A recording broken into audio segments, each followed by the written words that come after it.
A tale from another corner of the world. Diamond's story. The following sad but also heartwarming story was recorded by one of the early historians of the then newly formally established Coalition of United Communities, almost 3 centuries ago. Recounted by Diamond the Velociraptor and her adopted human son, James, themselves. We have taken their two separate first-hand accounts of the same events and merged them together, reformatting them so they are in the third person rather than the first, to avoid constantly switching perspectives, and to make following it seamless and easier on our readers. This story is the oldest known instance of a human being adopted by one of the rare talking dinosaurs. James never had model parents. Like so many other children, his were deadbeats, and he'd been an accident created during a night of drug-induced passionate frenzy. His parents had never viewed him as anything other than that, which is why the summer after the world ended, after the dinosaurs decided to go full zombie apocalypse and come back from the dead, they upped roots and left him behind to die. The 10-year-old had been forced to watch from the boat dock in what had once been a campground as his parents took their pontoon boat and sailed to the other side of the lake, leaving him. And he couldn't just hike around the lake and find them because Lake Monroe, located in the southern half of Indiana, was too big for a young kid to hike around alone, having nearly 11,000 acres of open water. And with dinosaurs and all other manner of prehistoric animals running around, the hike would be impossible to complete. The sheer size of the lake and varying terrain around the shoreline, from steep slopes to long, shallow channels and even hidden man-made hazards such as old open wells, would have made hiking around it hard for an adult. For him, it was impossible to reach where his parents went. Even before the apocalypse, hiking around Lake Monroe would have been close to undoable. Whatever chance there had been, though, had been permanently squashed. James returned to the boat dock every day, hoping his mom and dad would come back for him. He didn't miss them, but he also didn't want to become lunch for some hungry dinosaur or become victim to some angry herbivorous creature that might come by for a drink from the large water source and see him as a threat. He'd take his parents' company over the alternative. So, he sat on the boat dock, where hopefully most predators couldn't get to him, day after day. The dock was made of concrete, metal, and a few other materials, and was located within the Old State Recreation Area, right by the beach, camp store, and main campground at Paintown. It looked haphazard, and sounded as such when you walked on it, but it was solid and stable. A handful of boats, some half sunk, most either houseboats or speedboats, were still tied to it, their owners long gone and likely never to return. James slept inside one of the larger houseboats that was still afloat after venturing aboard and finding that the bed inside was extremely comfortable. If James had known how to drive a boat, he would have followed his parents to the other side of the lake and tried to be useful to them just to survive, which certainly wasn't any safer, but at least he wouldn't have been alone. Taking their abuses would certainly have been better than what a hungry carnivore would do to him, at least in his mind. He never thought that he'd actually want to go back to them. He would bet that kids who had been literally raised by wolves had parents with more humanity than he did. But for once, James wished he was still with them instead of waiting for some bad end to find him. He knew that was what would happen, likely by the teeth of a predator, despite his waiting and hoping for something better. Deep down, he knew it was only a matter of time. As his daily routine had carried on, he saw many examples of prehistoric life. In any other situation, it would have made kids lose their mind with excitement, but James now just found them scary. Many of them were the type of carnivore that would likely eventually catch him. He saw a Tyrannosaurus rex just walking around once, uninterested in him, and another time he saw a Dimetrodon sunning itself on a boat ramp, also uninterested in him, though it had stared at him. The wildlife seemed abundant and diverse in the region. It was rare to see the same species 2 days in a row, with many animals adapting well to the offered habitat. Another time, James watched a pack of pyroraptors scavenging along the water's edge at one of the beaches. Despite their name's implications, they were more fish thieves than fire thieves.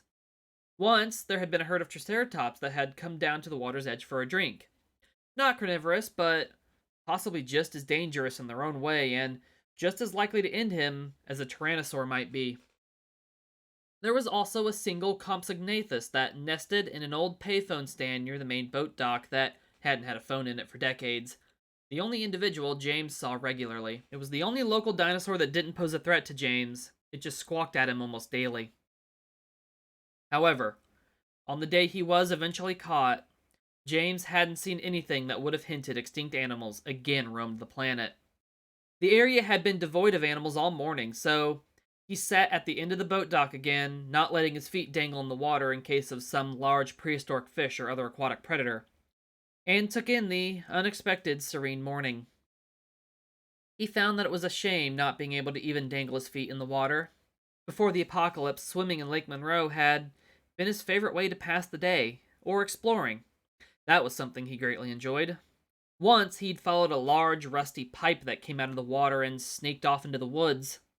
It didn't go anywhere exciting, but to a young kid, it felt like a great adventure and wonderful mystery. And while on that adventure, he found a rock just off the beach that looked vaguely like the shape of the state of Texas. A worthless find, but to a kid it was exciting and a great memory maker. Since the park was close enough to his parents' house, he was able to often find his way there to escape them for the day and actually enjoy himself.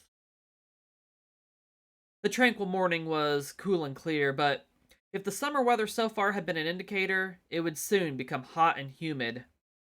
James was absent-mindedly staring as far across the lake as he could when he heard claws tapping on the dock as something walked up behind him. He realized he'd forgotten to check the shore behind him for threats for an extended amount of time. If he ever saw any, he would go inside the shack on the dock where the records of who owned what boat were kept and where the owners could check in and out and be ferried out to their boats. As that dawned on him, James felt two hands with 4 claw-adorned digits each seize him and lift him up off the ground. It turned James to face towards itself. He paled. It was a velociraptor, a massively oversized one, but the shape was unmistakable. It snarled and looked its catch over. Its snarls slowly seemed to turn to satisfied chuckles. The thing truly was way larger than a velociraptor had any right to be. More like the size of a Utah raptor, which meant that it had to be one of the rare talking ones James had heard rumors of before the collapse. Talking ones were supposedly always larger than the non-talking counterparts, smarter too, and they always looked somewhat different too. Talking Spinosaurus had no eel-like tail, for example, and apparently tiny feathered velociraptors were given a massive upgrade in size to be on par with the bigger dromaeosaur species.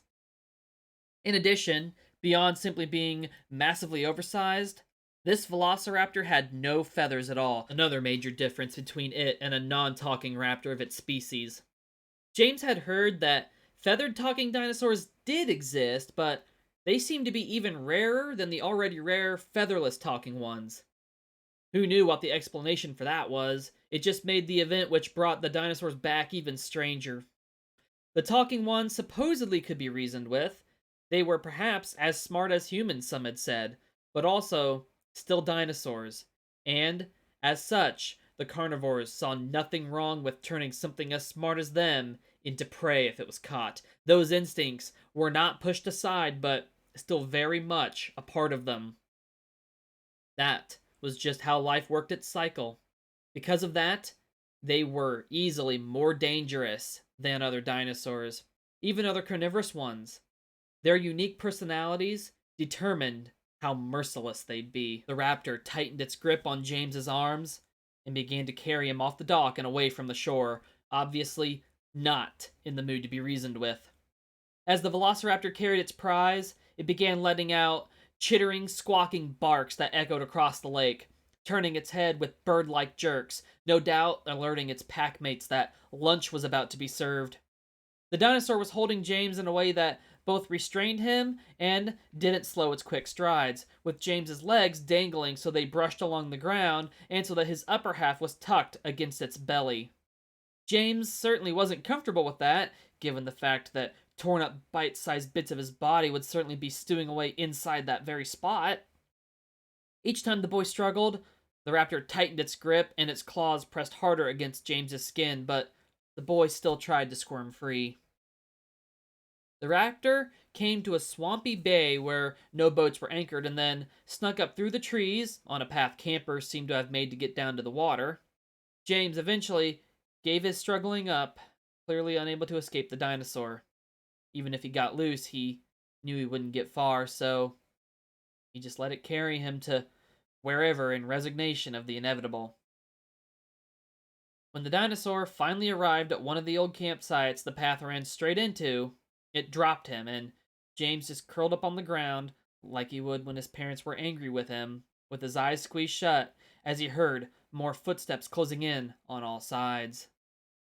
Good find, a voice said once the footsteps drew nearer. This one's awful small, said another, chittering deeply.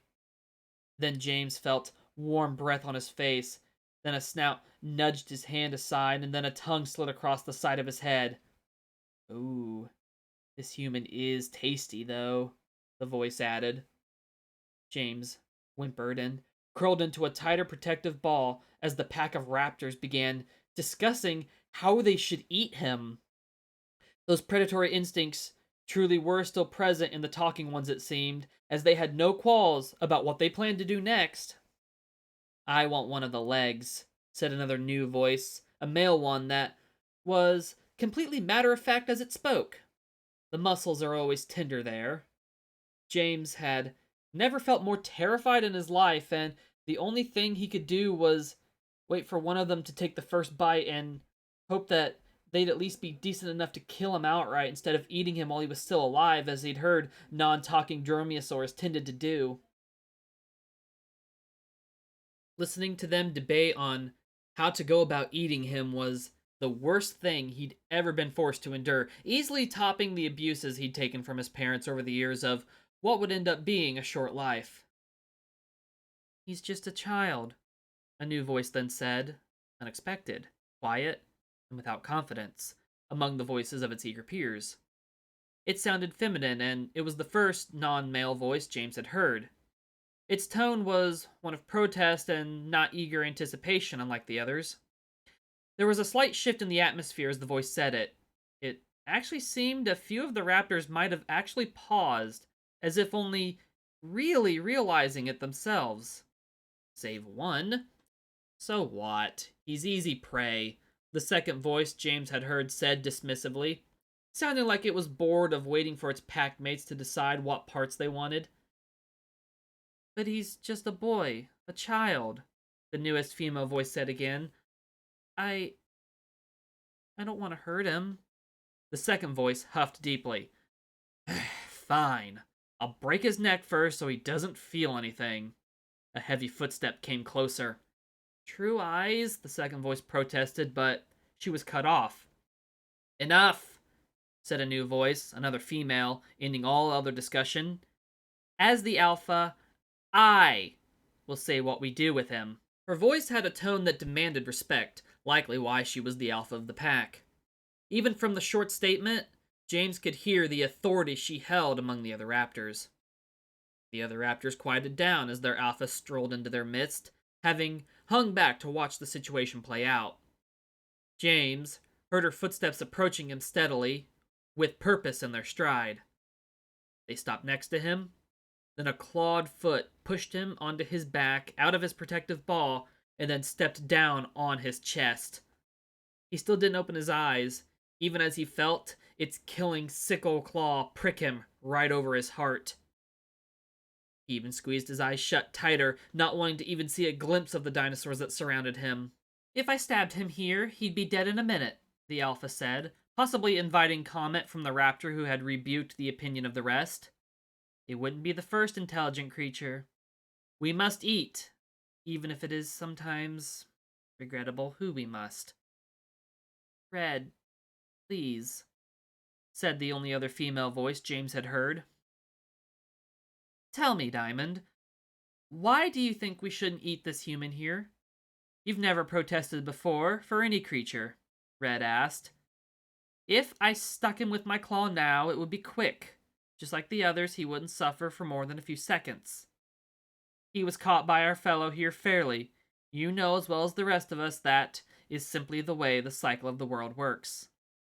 We don't have to like it, but we have to eat others to survive. Diamond didn't answer for a moment, then said, I don't know. It's just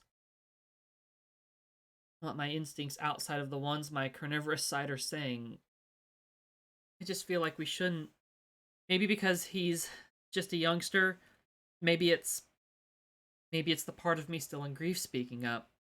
Part of me that wanted to be a mother but didn't get to. The part who had to watch her future children. I don't like the idea of any more children not getting to live their lives. Like mine. And he's young. That means he has a mother somewhere. I can't put her through the pain I felt. I don't want to take another mother's child from her. No one with a child should feel that loss. Even if he was caught as prey fairly, this time I have to protest. Red stared at the other raptor, now with a softened gaze. She understood the tragedy her packmate was referencing. It had been a time that had really affected Diamond, losing her first and only ever clutch of eggs, and it had left some mental trauma even though she had mostly recovered with the support of her pack behind her with companionship. But that void left by the trauma had never refilled completely, and this event had clearly dredged some of those memories back up from that void. Red sighed and took her foot off of James. Okay, she said, concern and understanding as she spoke, not looking at James but at her packmate. I'll spare him, but his fate is now your responsibility and yours alone. Whatever happens to him, if he runs away or is caught by something else, is on you, not the pack. Understand? I understand, Diamond nodded. Thank you, she said. Red nodded, giving Diamond a slight smile. James, meanwhile, had now dared to crack his eyes open ever so slightly. He saw 5 oversized, featherless velociraptors standing around him. Diamond was covered in bluish-green scales everywhere, except for her belly and the inner sides of her legs and underside of her tail, which were all a light gray in color. Most of her body also had an ever so slight purplish tinge to it as well, but it was never the dominant color at any point. The rest of the pack dispersed, one particular individual grumbling harshly until Red silenced him with a warning hiss. But Diamond remained and slowly approached James once they were gone. James was still shaking and clearly terrified, even as he opened his eyes fully to gaze at the raptor that had saved him from being ripped to pieces and eaten by the other members of its pack. Diamond? He asked in a shaking voice. She nodded. Thank you, he managed to quietly say, his voice trembling ever so slightly. Diamond smiled at him, lowering herself down and crawling up next to him on all fours in an attempt to be more at eye level and appear less threatening. She hoped it came off as such, but she wasn't sure, nor was she sure how to truly approach the situation she was now in by her own volition. After examining James for a moment, she jumped back onto her hind legs and picked him up like the other raptor had done, but she did so in a much gentler manner and didn't forcefully tuck him against herself. Rather, she held James against her chest, trilling softly, and he couldn't help but lean against her in response to her clear attempt to calm him down after his terrifying experience. He found himself surprised at how quickly he went from being terrified of the dinosaurs to now leaning into one for comfort. It was like a switch was flipped with the change in scenario. Where's your family? Diamond asked. If he knew, then she'd take him back there. After all, she wouldn't want another mother to experience what she had before. Taking their son back would help keep that from happening. I don't have one, James quietly replied. Diamond continued purring. She felt a sudden hope, even daring excitement. Maybe? She dared to wonder. However, the sudden change in tone vanished as quickly as it appeared as Diamond internally talked herself down and told herself to not get ahead of herself. At best, this would only be a temporary charge in her care. Well, you do now. At least until we find people for you. The others will come around. I promise, she assured, feeling excited at James's response despite telling herself not to. Maybe there would be no people for him to go to. Could she finally fill that void? After a second, she steadied herself, again, thinking that she was making too many promises and entertaining too many hopes too quickly. There were 100 things that might keep this child from staying. She had to remind herself about that. Come on, she gently said, with a part of her still hoping that she might have another chance at being a mother, if her human charge was okay with that idea and there was indeed nothing that took him from their territory. That was by far the most likely possibility in her eyes, so she was braced for it just in case it did come to pass. Still carrying him in a gentle manner, she took James back to her nest, which was in one of the nearby campsites. The campsite itself was a small primitive one just within view of the lake, and the nest within wasn't far from an old fire ring that sat in the campsite. Diamond sat James down inside the nest before lying down next to him in a protective manner, instinctively snuggling close to him in a shielding way, just like a mother bird would do with her freshly hatched babies. Her nest wasn't large. It was basically a small hole dug in the ground with some leaves and sticks forming an outer raised border, so she had to lay close along his side and snuggled around his form, but James didn't really mind being basically trapped in one spot. He found that he trusted the raptor after what she had done and how she had treated him. Diamond gently stroked his hair with one of the claws growing from her fingers, trying to make him feel comfortable. James couldn't deny to himself that he thought it felt nice. It was a feeling that he had never experienced, and he realized that Diamond, a dinosaur, had already shown him more care than his mom or dad ever had. In just the span of a few minutes, too. What did that truly say about the kind of people his mom and dad were? Diamond, meanwhile, just hoped she wasn't being overbearing at all. Even though she wanted to fill that void she still had inside, she didn't want him to feel like it was too much sudden affection. Truthfully, she didn't know what she was doing. She just felt that she had to be there for this young human. I didn't know what I was doing, how I was going to do it. I just knew I had to care for him, she had later said. It wasn't just because of a second chance I wasn't going to waste. I just sensed it. This little voice told me he was mine. He was supposed to be. I already loved him, too. She had wanted nothing more in her life than to have a chance at being what was taken from her the moment her eggs had been crushed, even though part of her kept saying that it wouldn't happen here. She was a soul as lonely as her sudden charge was, but if there was someone of his own kind the boy could go to, then she knew she'd have to take him there despite her own feelings. He said he didn't have one, but there was a chance that might have not been the case for all Diamond knew. That came to pass, that indeed he did have people he could be with, then so be it. However, for the moment she could enjoy having at least a feeling of what being a parent to something was like. The worry of being overbearing came hurtling back, though, as those thoughts went through her mind. Her private concerns of being overbearing and too affectionate were alleviated, though, when James gently began to stroke Diamond on the top of her head.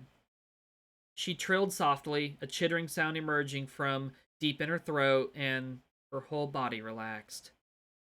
James sat up and began to hug her, not wanting to let the one thing that had not only saved his life, but ever seemed to care for him go.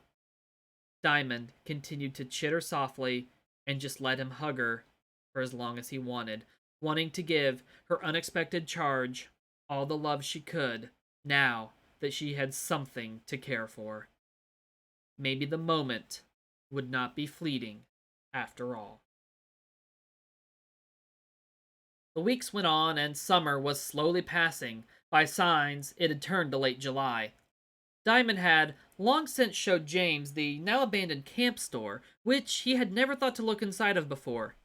The door had been left unlocked, and when checking inside, James found that there was not only camping supplies inside, but plenty of food to last for months, though the ice cream was all long melted. The shelves were all still stocked with canned, dried, or bagged food, large packages of bottled water, simple first aid kits, and basic survival gear. It seemed that no looters had ever thought to raid a tiny camp store. There were also fishing rods, equipment to clean fish with, bait items, chopped firewood, lighters, informative pamphlets on wildlife and plant species in the area, cheap odds and ends that might have had some use at some point, and even a tent and sleeping bag still in the store. In addition, there were also bottled sodas still in the cooler, a whole lot of them. Their discovery had been a pleasant surprise, and while they were warm, they made a tasty treat nonetheless. Diamond didn't find the carbonated drinks to be anything special when she tried one, but she found the stuff in the store to be interesting enough and took her time peering at the rows of shelves, her claws ticking on the concrete floor as she walked down each aisle. James knew the winter was going to be hard, so getting an early start on preparing was key. The houseboat he'd spent weeks sleeping in had no power, and he wasn't sure how to change that, but he had experience at keeping warm during the winter without heat. His parents' house had rarely ever had heat during the cold months. They were always more focused on cooking methamphetamines and being high on it than having heat in the house. They spent their drug money on all sorts of things other than a furnace to warm the decaying shack they called a house, which was hardly even insulated. So James had spent his childhood learning how to survive the winter. James also knew that the dozens of other still anchored houseboats on the lake likely had supplies on them as well, some of which would be very useful for keeping warm, such as sweatshirts and blankets. If nothing else, he could at least make a giant bundle of them for himself. In addition, he had also been properly introduced to the pack, but this time as one of them, and not as their next meal. The individuals other than Diamond were Red, the alpha of the pack, Ghost, Path, and True Eyes. Ghost was paler white in color, with gray stripes and silver speckles on the back of his head, as well as wild-looking white claws on his hands and feet. He had been the one who caught James, and he had apologized for wanting to eat him several times. The pack had actually only just moved into the area and claimed it as theirs a few days before Ghost caught James. They had been living on the other end of the campground before exploring along the shore until they reached the area with the beaches and boat docks and ramps where they built their nests. Ghost and James had quickly become close once the initial awkwardness passed. Ghost was an eager individual who loved the thrill of hunting and chasing down prey, be that prey a small fish or something much larger with legs that could run. He'd once, living up to his name in the process, showed James just how easily he could disappear in a forest environment. It was so quick that it was frightening. Path was more of a solid dark gray color, with some blue splotches, a softer individual in terms of personality, but still a relentless hunter. She was also very caring towards James when she and him spent time together. Red was mostly gray, except for the orange-red dorsal coloring on her back, which folded over the top of her head like a hood almost. Red was a smart leader and fiercely defended her pack when needed, caring deeply about each individual. And True Eyes was about as dull in personality as his own gray coloring was. He was the only one in the pack to not apologize to James for what they had been about to do to him. He looked like he still wanted to snack on the newest packmate, but he wouldn't risk actually trying it. When she'd apologized to him, Path had also explained to James that one reason for their initial coldness towards him, a contrast to the friendliness he now enjoyed, was the fact, in the moment, he'd been viewed as they'd viewed any other potential creature they'd caught, as prey, and thus they'd been impartial to his feelings on what would happen. It did take time, but James came to accept this and soon came to trust them, except for True Eyes. James wisely kept his distance from him. Ghost and Path also began to take turns watching James so Diamond could find herself something to eat without having to worry about him being alone. They both had come to like him greatly, almost seeing him as a little brother. Red also liked him well enough, but didn't take a turn at watching him. Being the alpha of the pack, she didn't do jobs like that. Diamond, meanwhile, proved herself to be a very loving character. Despite her dangerous claws and teeth, she was far gentler and more kind to James than his own mother ever had been.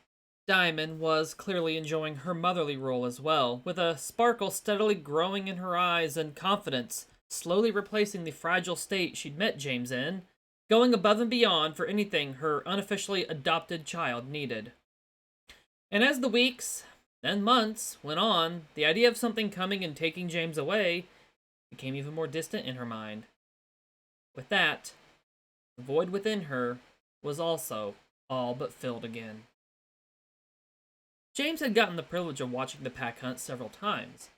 He found that when he wasn't the target of the hunt, seeing them work and sneak up on prey that had no clue the raptors were around was exhilarating. The area of the campground they had set up their territory in was large and open, with few trees in the area around the camp store, beach, and boat docks. It was a good area and attracted many animals. One day, a lone adult steppe mammoth had wandered out from the forested area of the campground, and the oversized velociraptors took notice. From the camp store, James got to watch the 5 dinosaurs creep close slowly on all sides as the unaware mammoth strolled through the campground, heading towards the lake.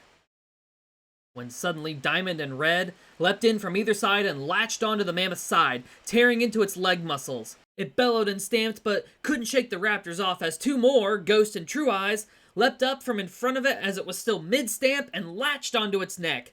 The mammoth continued shaking its head as Path joined the chaos by leaping onto the mammoth's head.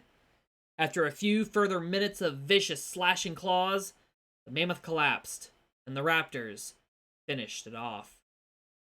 All 6 members of the pack ate very well that night. Once cooked, James thought the meat tasted somewhat like tough, tender wood bison, a meat he knew well because his parents tended to enjoy buying what they saw as exotic meat with their dealing money. Whenever the raptors made a kill, James cooked the share he was provided, anything from white-tailed deer meat to fresh fish caught in the lake, in the various firings scattered throughout the entire campground, which had quickly begun to feel like home for the boy. He never thought in the wildest fantasy the apocalypse would have been the thing that saved him from the pitiful life he had with his parents. Instead of a tiny shack that was falling apart, he now had an entire campground to explore and call home. One cloudy morning, James had awoken before Diamond did. He was lying on his back, facing the sky, and she was snuggled up next to him, holding him with loving gentleness like she always did. Diamond's arm was stretched across his chest, her clawed fingers grasping his shoulder.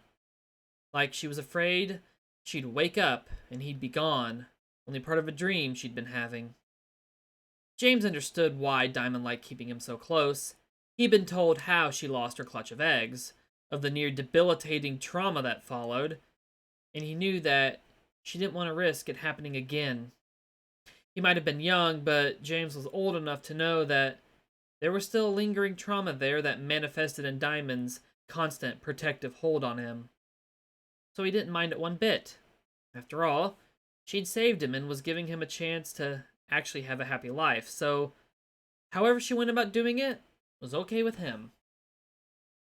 Since he still slept in her nest alongside of Diamond, he knew he couldn't move without waking her, so James stayed still and waited for his guardian to awake herself.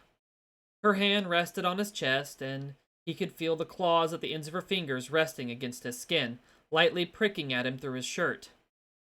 His curiosity towards them suddenly piqued. Though he had lived with the raptors for months by then, he'd never actually taken a proper look at their claws, one of the most standout features of the dinosaurs. Their claws, the very thing that made Velociraptor and all members of its collective genus famous, were the one thing he had never even properly looked at. He could feel the largest claw on one of Diamond's toes lying against his leg, and he looked down at it. They really were wicked looking. Diamond's claws were all a dark gray color, and they looked like they'd really pack a punch. They looked like they definitely lived up to the reputation they'd been given in nearly every piece of dinosaur media.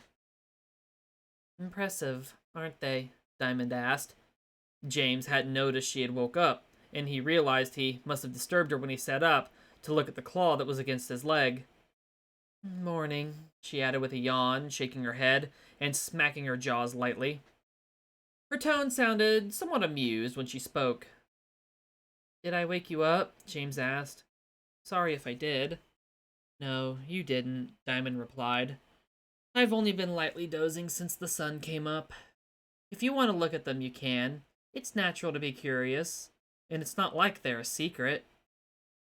James nodded after a moment, finding himself truly very curious to look, and he sat up fully, looking at the claws growing from Diamond's fingers that were still lightly laying against his skin. He took her hand and ran his thumb over the claws.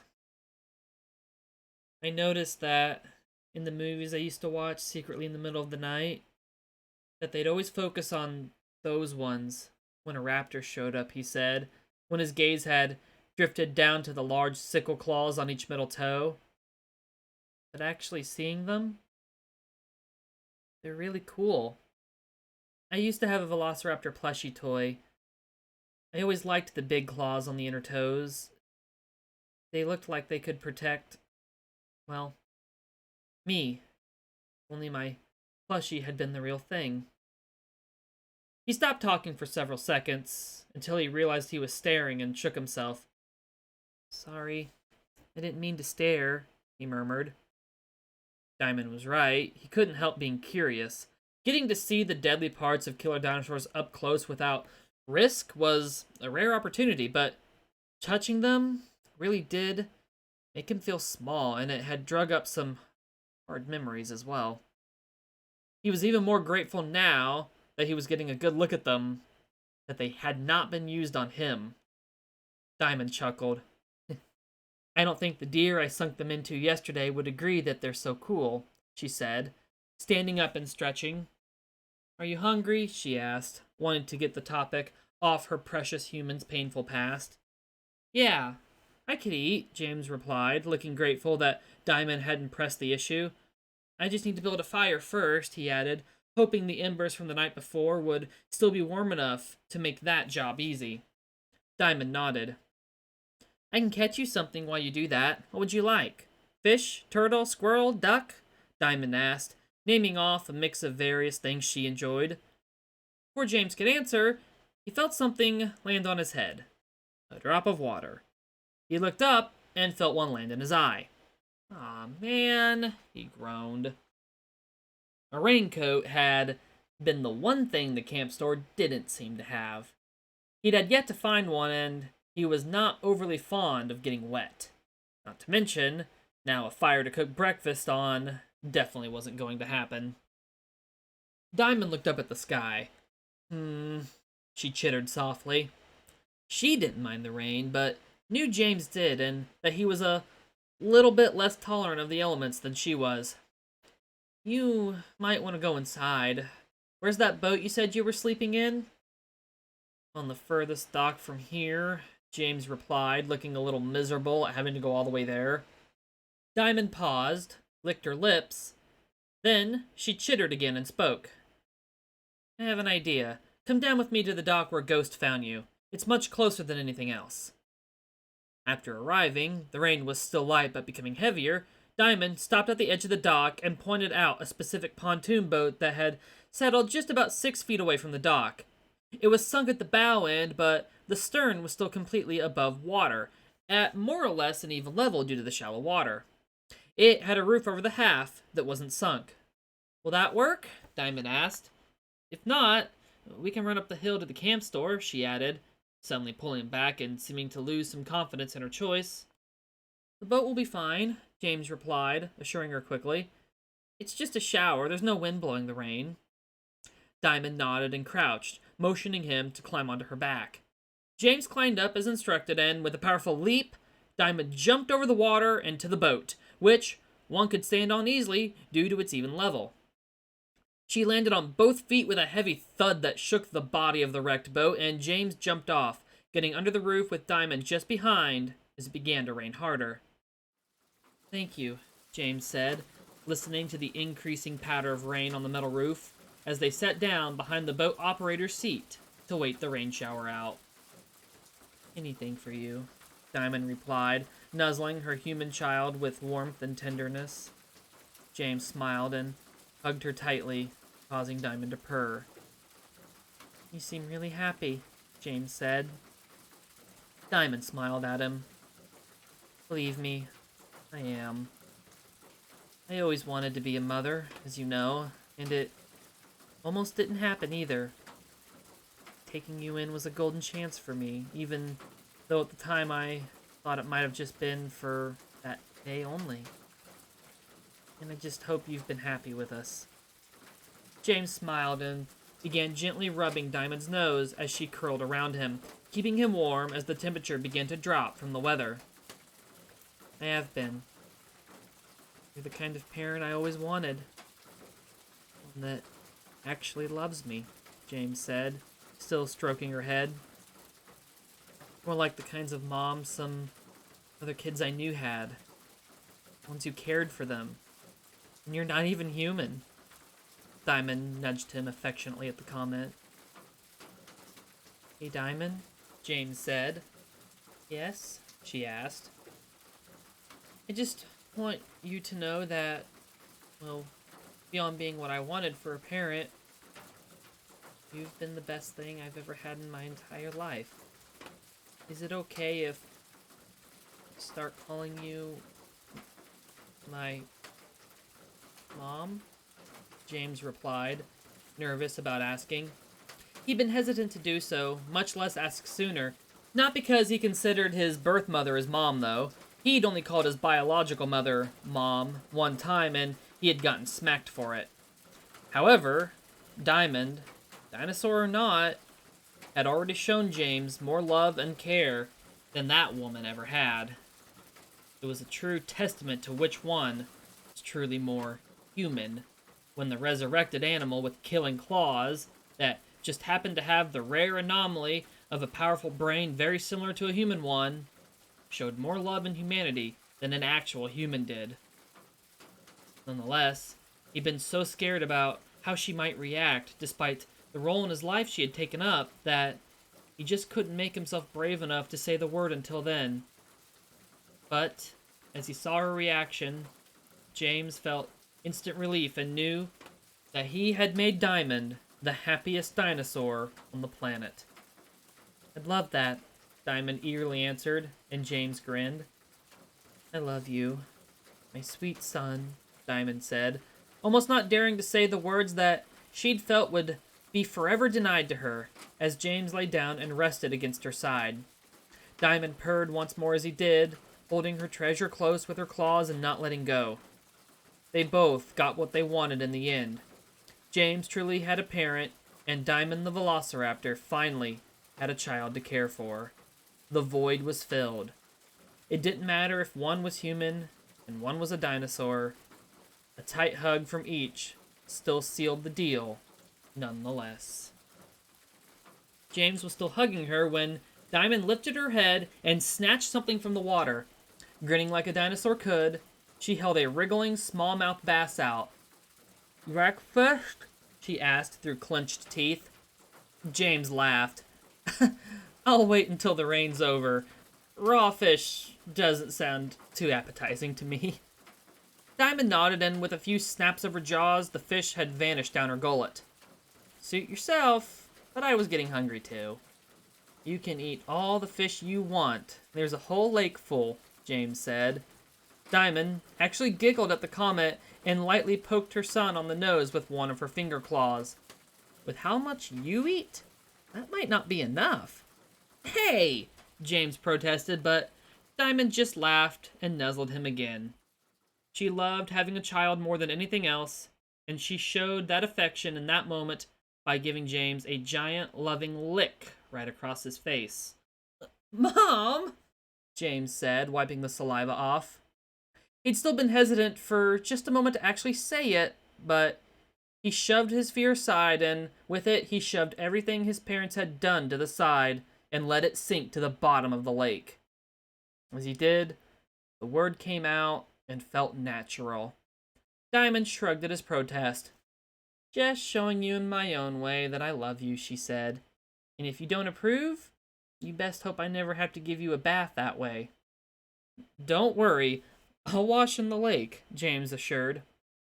Diamond just chuckled quietly, tapping her large toe claws on the shag-carpeted deck of the boat in amusement. For the first time in her life, Diamond was truly happy.